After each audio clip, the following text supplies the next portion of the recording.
Well folks, the saga with this continues. I've had the band selector out again, went through everything with a minute tooth comb. I completely removed this variable condenser because it was filthy dirty and black and everything, and I cleaned it up as best I could, put it back in.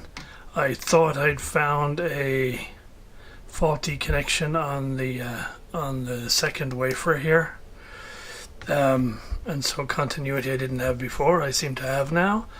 So full of excitement, I put it all back in, rewired it all up, and nothing has changed. Fault is exactly the same. So on this trimmer cap, my next thing is I'm going to take it out of circuit and just get a 50 puff cap and just wire it in, just so I can be eliminate it. But unfortunately this trimmer cap is a little bit of a problem because I couldn't really clean it up properly. So it's kind of built like this. There is a thick green ceramic, well it's green in the diagram, it's a thick ceramic plate, and on top of that you have one plate of the trimmer cap.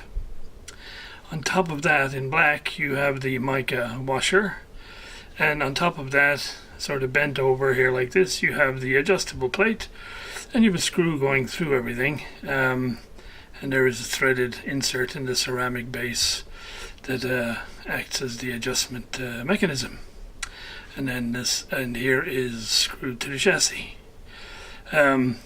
So when I took the screw out and lifted up this top plate, it's jet black in here between it and the mica washer.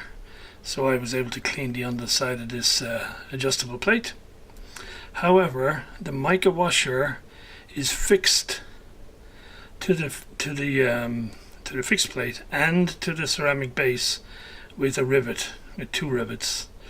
So I can't remove the mica washer to clean all the black off the fixed plate underneath it.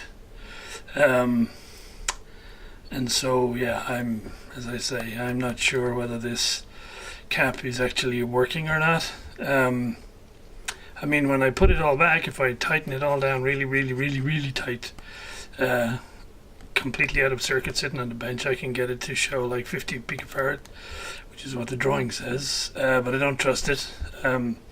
And so for the purposes of from here on, I'm just going to stick a fixed 50 puff cap in here, and if we get everything else going, we'll come back to that later.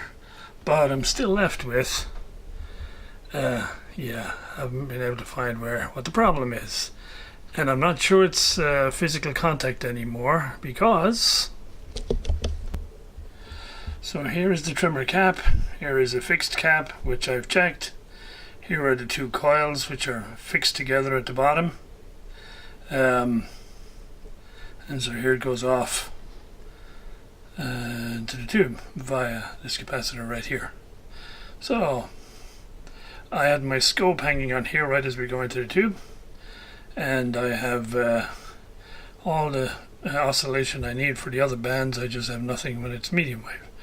So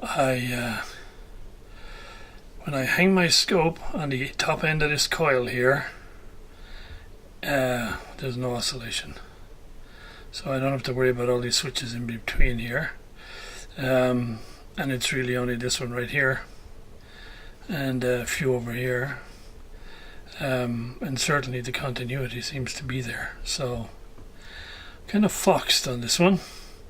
I'm tempted right now to just hack that thing out of there for the third go around and literally just gunshot all the mica caps.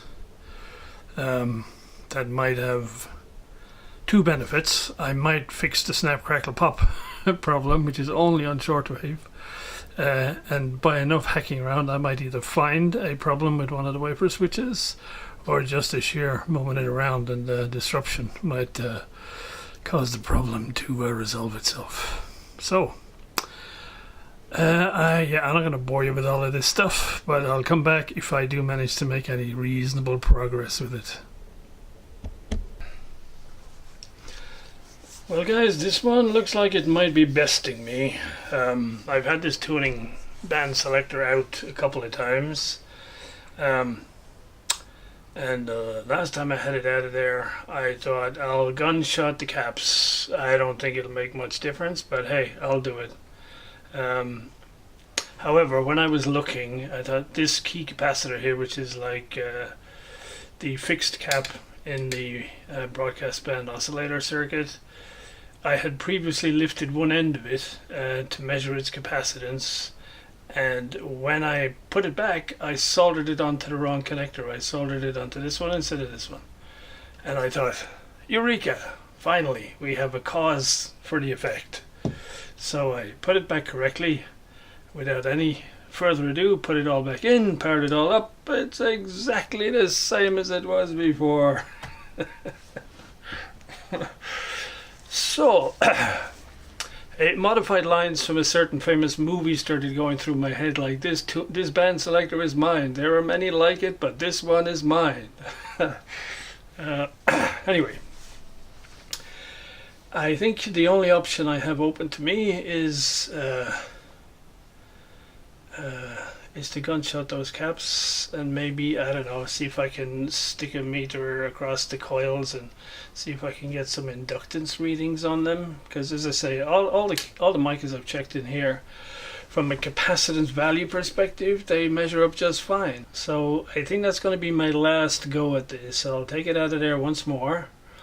I'm going to gunshot those caps, check those coils as much as I possibly can. So that's it. If that doesn't work, I think I may just box it up, put it in the cab, and move on.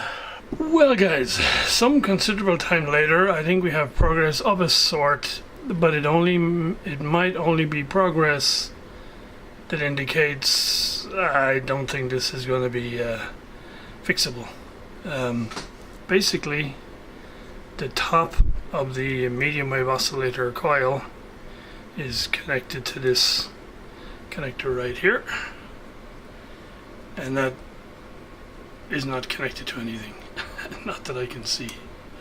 And so the challenge is this type of wafer switch is a tad more complicated than your average, in that it's made up of 3 separate, if you like, layers. So I'll try to show it to you over here. So you have the normal sort of layer with the contact riveted at the outside, and then you have the contact up here on the top.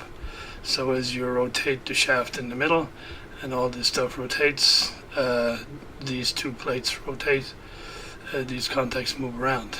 However, and that's pretty standard, right? So however, the difference here is there are also layers of contacts in between the, if you like, the fixed outer and these 2 that rotate.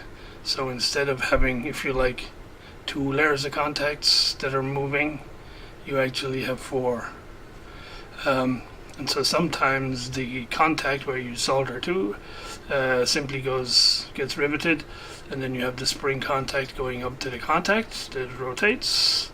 Sometimes the contact is riveted through, and it immediately just goes underneath in here between these 2 layers, and then I can't do anything. I can't follow it once it goes in there. And that's the situation I have. The top of that medium wave oscillator coil comes into one of these type of connectors and immediately goes underneath. And I can't trace it any further than that, but I can't find it connecting to anything else, and certainly not the place it should connect to. So I'm not quite sure what I'm going to do here now. I'm not going to put it back into the chassis just yet. I think I'll sleep on it overnight, and see if any other eureka moments pop into my head. If not, I think I'll just be putting this back into the chassis, and it will not have broadcast, which is a shame, but there you go. I think sometimes they just ain't fixable. So I think we'll make this a wrap for here for now. There'll be at least one more clip on this particular project, and it'll either be I fixed it and it's all working, or it's all back together and functional minus the cab. The cab is pretty much done. I just have to do the black painting on the sides and on the base pedestal. So, one more to come.